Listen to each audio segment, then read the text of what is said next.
Mapagpalang gabi po sa lahat po ng sumusubaybay at nanonood po sa ating 40 days prayer and fasting for our nation na ngayon nga po ay nasa season 44 na.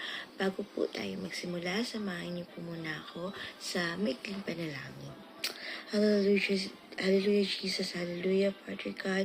We bless your name, O God. O God, maraming salamat po sa gabi na ito na muli kami ay makapakinig ng personal journey kung paano ka namin tinanggap sa aming buhay. Salamat po sa pribilehiyong ito, Ama. Nagpapasalamat po ako sa pagkakataon na ito na makapag-share ng iyong mga salita. Nawa, Panginoon, tumimo po ito sa kanilang mga puso at isipan. Gabayan at samahan mo po ako ngayong gabing ito. Ilagay mo po ako sa iyong likuran at ang pangalan mo po ang siyang maihayag. Maraming salamat po, Lord God. Pinupuri at pinasasalamatan ka po namin sa tanging pangalan mo po, Jesus. Amen and amen. Okay. Ngayon nga po ay tayo ay nasa season 44 na at ang tema po natin ngayong season na to ay The Reasons That Made Me to Decide to Follow Jesus. Sa ating pong pagsisimula, buksan po natin ang ating mga Biblia at sabayan niyo po akong basahin ang ating verse na mababasa po natin sa Psalms 91 verse 1 to 2. Okay. Those who live in the shelter of the Most High will find rest in the shadow of the Almighty. This I declare about the Lord. He alone is my refuge, my place of safety. He is my God, and I trust Him. Sa ating pong pagsisimula, nais ko po i-share sa inyo ang aking buhay before ko po tinanggap ang Lord sa aking buhay. Ako po ay galing sa broken family. Hindi ko po nakagisnan o nakasama ang aking ama since 1 year old. Ang aking nanay naman po ay isang OFW since ako po ay grade 3 or grade 4. Ganun pa man, hindi ko po naramdaman na kulang ako sa pagmamahal dahil pinuno naman po ito ng aking nanay kasama ang aking lolo at lola. Hindi ko po naramdaman na wala akong tatay. Until isang araw po, natinig ko po na nag-uusap ang mama ko at ang aking stepfather. Sinabi po niya sa aking mama na huwag na po akong pag-aralin sa kolehiyo dahil ako naman daw po ay isang babae at mag-aasawa din naman po ako. At gamitin na lamang daw po nila yung pera na yun na pang-tuition ko sa pagnenegosyo imbis na ako ipag-aralin. Noong panahon na yun po, sobrang masakit po yun na marinig po yun. Lalo na po sa isang kabataan na marinig mo na pagkakaitang ka na makakapag-aral sa kolehiyo. Doon po nag-start yung pakiramdam na ganito pala yung pakiramdam na wala kang tatay, na walang magtatanggol sa'yo o poprotekta.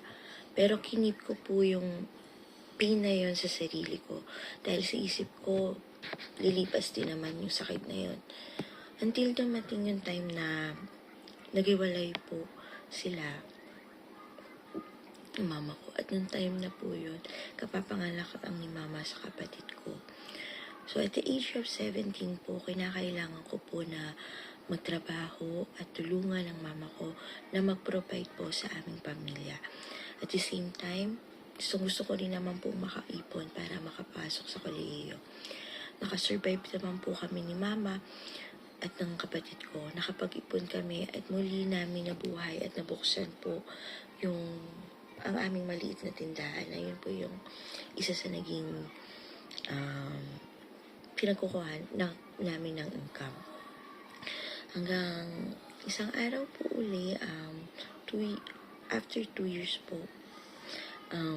nalaman ko po na buntis po si mama sa bago niya pong partner. Time po na yun, sobrang parang gumuho po yung mundo ko. Masakit para sa akin na ito na naman tayo. Masakit para sa akin kasi ang isip ko noong panahon na yun, lagi ko silang inuuna, pero paano naman ako? Paano naman yung mga pangarap ko, yung mga plano ko sa sarili ko? Maisasantabi na naman. Okay, lagi, ang tanong ko nun, makakapag-aral pa ba ako? Sobra po ako nagtampo sa mama ko nung panahon na yun na nag-lead sa pagre-rebelde ko. Dahil akala ko po, yun yung magiging paraan para makawala ako sa problema na yun. And after naman po, sa edad po na after ko pong nalaman na nagbubuntis ang mama ko, sa edad po na 19, ako naman po yung nabuntis. Sobra po akong hiyang-hiya. Unang-una, hinahiya ako sa mama ko dahil imbes na makatulong ako sa pinagdadaanan niyang problema, tumagtad pa ako. Pangalawa, nahiya po ako sa pamilya po ng aking asawa.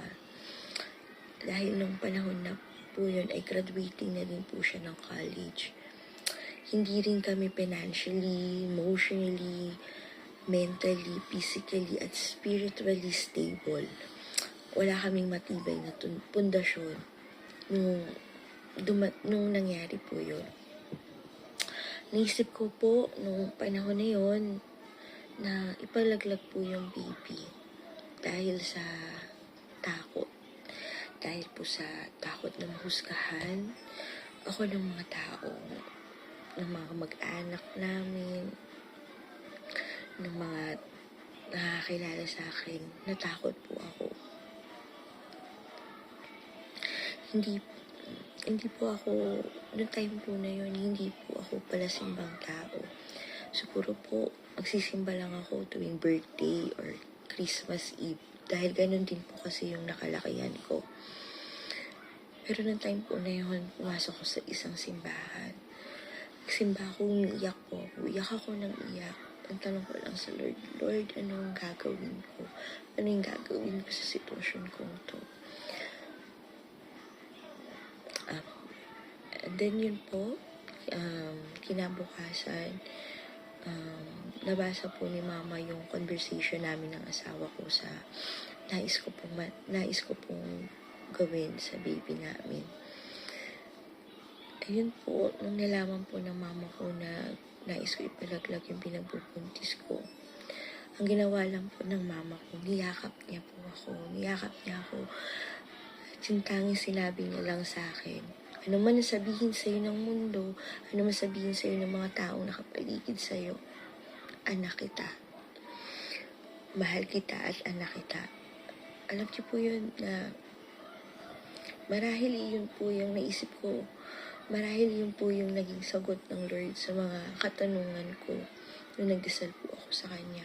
Sa kabila po ng pagre-rebelde ko, 2 kamay pa rin po ako tinanggap ng mama ko.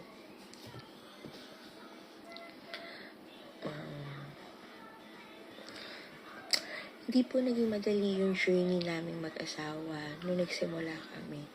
Nung nagbuntis po ako, siya po bilang nag-aaral pa po ng kolehiyo. Graduating student po siya noon. Kinakailangan niya po isabay yung pagtatrabaho, maging working student.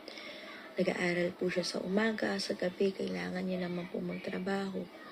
Habang ako naman po ay huminto sa pag-work dahil kailangan ko po alagaan ng aming baby dahil nung panahon naman po na yun ay wala naman po kaming kakayahan na kumuha ng mag-aalaga dahil hindi naman po kami financially stable.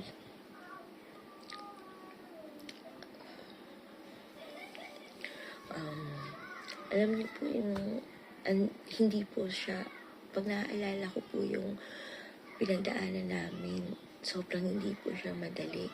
Akala ko po sa pelikula ko lang siya napapanood. Na-experience po ni Althea na yung diaper na gamit niya, isusuot ko sa tanghali, huhubarin ko. Isusuot niya sa umaga, huhubarin ko sa tanghali. Tapos isasampay ko sa gabi, yun uli yung gagamitin niya. Na-experience ko din na para makatipid kami sa gatas niya, ang gagawin ko, babawasan ko yung scoop ng gatas para magkasya lang yung budget na meron kami. Na-experience ko din po na yung habang pinagbubuntis ko siya, hindi limit, alam mo yun, parang nabibilang lang sa daliri ko ilang beses ako nakakain ng masustansyang pagkain. Hihingi lang ako sa kanya ng 20 pesos para may pang merienda ako. Yung merienda na yun, bibili ako ng cracklings, yung chichirya at kanin. So, yun na po yung magiging merienda ko. Hindi po naging madali sa amin dahil pareho po kami hindi stable Pareho kaming hindi stable sa lahat ng aspeto. Dahil sa ayaw na rin po namin maging papikat sa mga magulang namin, sa pamilya namin. Naisipan po namin mag-asawa na mangupahan. At yun nga po, dun sa lugar po na yun, year 2010 or 2011, dun po sa lugar na inupahan po namin, dun po may ginamit na tao ang Lord para makakilala kami sa Kanya. Dun po Bible study po sila sa pangunguna po ni Ate Jean. Kasama niya po dun sina Pastora Baby, Tatay Ed, Pastor Ed po. Doon po nagsimula ang personal journey ko with Jesus. Nagsimula po sa curiosity at salamat po sa Lord sa buhay po. Salamat po sa Lord sa buhay ng naging spiritual mentor ko po na si Ate Jean. Talagang sobrang tutok, dikit at kulit po ang ginawa niya sa akin. Unti-unti po binago ako ng Panginoon. Kung noon nagdedesisyon ako base sa emosyon ko, nung nakakilala po ako sa Panginoon, natutunan kong isurrender ang lahat sa Lord. Masaya man ako, malungkot, naramdaman ko na meron pala akong tatay, na hindi ko na kailangan na pasanin lahat yung burden sa puso ko dahil andyan si Jesus na pwede kong ibigay sa Kanya yung lahat ng burden na nararamdaman ko and He will take care of me, na hindi ko kailangan magpanggap na malakas ako dahil si Jesus, siya yung magiging strength and shield ko kapag nangihina ako, na hindi ko na kailangang harapin ang bawat laban at hamon sa buhay ng mag-isa dahil ang Lord ang lalaban sa akin. At masasabi ko po talaga na ito po ang pinaka magandang desisyon na ginawa ko sa buhay ko, na maipapasa ko po sa aking mga anak, sa magiging apo, at sa mga susunod pa na henerasyon ng aming pamilya. Lagi ko nga po sinasabi sa mga anak ko na napakapalad po nila na sa kanilang edad ay maaga po nilang nakilala at tinanggap si Jesus sa kanilang buhay. Dahil anuman pong pagdaanan nila sa buhay nila, in good times, in bad times, meron silang matibay na pundasyon dahil bata pa lang sila, nataniman na sa puso nila yung pananampalataya kay Jesus. Kaya confident po ako na meron po silang matibay na pundasyon anuman po ang pagdaanan nila sa buhay. At tulad nga po ng sinabi sa binasa nating verse kanina sa Psalms 91:1-2. Jesus is my resting place, my refuge, my hiding place. He is my God, my safe place, and I trust Him. And that is the reason that I decide to follow Jesus. Maraming salamat po sa inyo lahat na nakinig at sinamahan po ako ngayong gabi nito. Naway meron po kayong natutunan sa aking personal journey kung paano ko po nakilala at tinanggap si Jesus sa aking buhay. At sa ating po pagtatapos, samahan niyo po ako sa panalangin. Hallelujah, Lord God. We bless your name, Jesus. Nagpapasalamat po ako sa pagkakataon na ito na muli po ay nakapag-share ako ng iyong mga salita. Thank you for your guidance as I speak. Salamat po, Panginoon, sa mga tao na ginamit mo upang makakilala kami. Salamat po sa buhay ng masisipag mong manggagawa na patuloy na nagpapagamit upang ihayagad ang iyong salita. Pagpalain mo po sila, Panginoon. Salamat po, Panginoon, sa mga unique journey namin kung paano ka namin nakilala. Nawa po, Panginoon, ay meron pong silang natutunan ang bawat isa sa aking personal journey kung paano ako nag-decide na tanggapin ka sa aking buhay. Nawa ang bawat salita mo, Panginoon, ay tumimo po sa kanilang mga puso at isipan. At nawa ikaw ang at nawa, Panginoon, na ikaw ay aking napangiti ka namin sa simpleng gawain ito, Panginoon. Panginoon, dinadalangin din po namin sa iyo ang aming bansang Pilipinas, mula Luzon, Visayas, Mindanao. We believe that you are the center of this country, Panginoon. Ikaw po ang gumabay sa aming presidente, ikaw po ang tumulong sa kanya. Gabayan mo po ang bawat desisyon na kanyang gagawin para sa bansang ito. Ikaw rin po, Panginoon, ang gumabay sa mga taong boboto sa darating na eleksyon. Ikaw po ang magbigay sa kanila ng wisdom at iboto nila ang mga taong deserving at kilala ka, Father God. Sila'y bumoto ng taong may malasakit sa bansa at sa kapwa at taong lubusang naniniwala sa iyo, Panginoon.